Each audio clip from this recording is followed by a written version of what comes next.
Hi, this is John Hawkins with Gateway Counseling Center, and this is video number 7 on my series with addiction. The last two videos I've talked about two of the four domains that have to be addressed to really change things for people in relation to addiction. I mean, all of therapy, working with trauma and everything, but particularly addiction is a neurological condition. And so this third area I want to talk about today is around attachment. Attachment is the thing that insulates us more than anything else against overwhelming emotions. Trauma helps us repair, recover, will bring down the nervous system faster than any drug. And so these attachment patterns are imprinted on us very early in life, and they get kind of reinforced throughout our lives. Pretty much most research would tell you around, the first year of your life, and then just again subsequently maybe altered a little bit, but really kind of etched in stone at that point. And so the biggest antidote to everything is secure attachment. So, addiction, there's a gentleman out of Atlanta named Philip Flores who has a book called Addiction as an Attachment Disorder. And what, he goes into a lot of different things, which really kind of, from his model, show that if I can't reach for attachment, if I can't reach out to this, secure person emotionally, physically, for whatever reason that's inaccessible, my own fears and shame, their inaccessibility, their lack of, responding to me in the way I need, then I have to reach somewhere else, whether it's food, sex, gambling, drugs, alcohol, to kind of calm my nervous system down and give me that feeling of internal security. And so without that ability, I'm going to have to reach to other compulsions. And I've talked about that in previous videos, where even though it's, the relapse rate for addiction is so high that, again, for me, it's just basically indisputable that what we do now is very low effectiveness and doesn't work overall. Even though there are some outliers of people that do get sober, the system itself has to change. The way we treat people has to change for more people to really heal and get help. And one of the things that I don't know if any of you are familiar with TED Talks, which are just amazing, things to watch. It's TED.com. There's a gentleman, I don't remember his name off the top of my head, but he gave a presentation years ago, which I was like, man, I'm glad more people speak out and say this. But he was saying the way we historically treat addiction has been way off base and all wrong.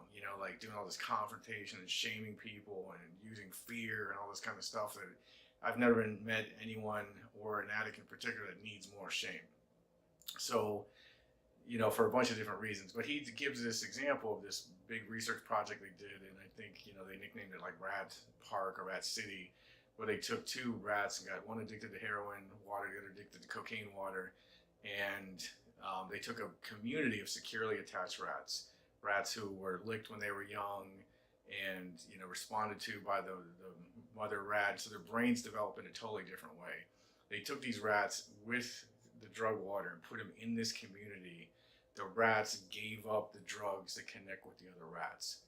That's the power of secure attachment. And so if rats would give up drugs for other rats that they could securely connect with, how much more so would people? So the problem I see is, again, these patterns are etched in the primitive brain because attachment is life and death. It's very primitive.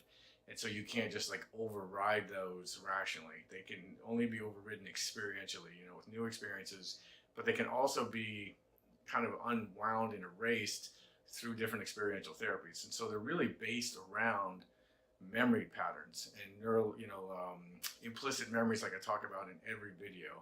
So if I had to shut down as a way to deal with a lack of attachment, if I had to stay hypervigilant to the disconnection because I couldn't trust attachment, or if I got so overwhelmed by my attachment figure being neglectful or abusive that it just started to dissociate me and disorient me, these are all the things that come up now when I'm in need of attachment as an adult.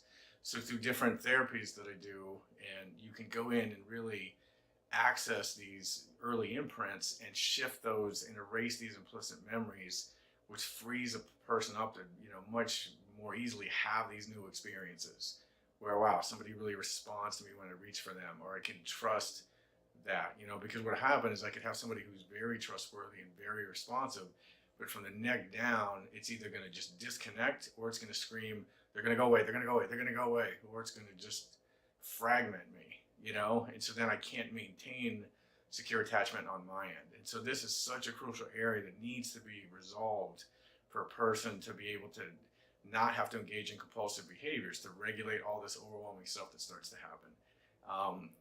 I mean, I see people in recovery, not using substances, but other compulsive behaviors that for years and years, I'll get, people come to me, sponsors, 20 years clean, and they still can't securely connect with people, or not get these like fears of being abandoned, or just detach and disconnect and be all in their head when they're in conflict with their partner, or when they're not attuned emotionally.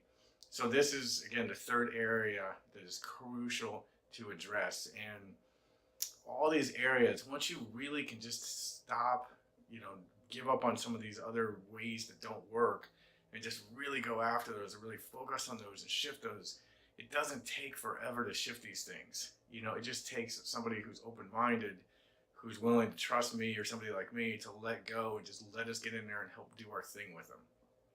And having the ability and the capacity to securely connect will change your entire life. All these things from the first domain, which were, integrating all this dissociative split off stuff, emotions, memories, parts of self, finish my development emotionally so that I can deal with my emotions, use them in a healthy way to get my needs met, clear out these pleasurable, positive memories of using that got etched in my primitive brain, reset my attachment system, and give me this ability to securely connect with others now and maintain healthy relationships, which is the most crucial thing. And on the next video, I'll speak to the fourth and final domain, which is going to be positive, healthy survival needs that get subcortically linked to unhealthy behaviors, substances, or a dysfunctional relationship. And how, again, you can't just override those rationally. So I appreciate you taking the time to watch this video. I look forward to bringing the fourth domain to you and explaining that. Hope this one was helpful.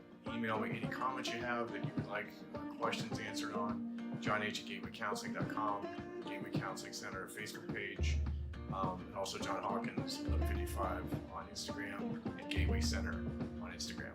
Thank you.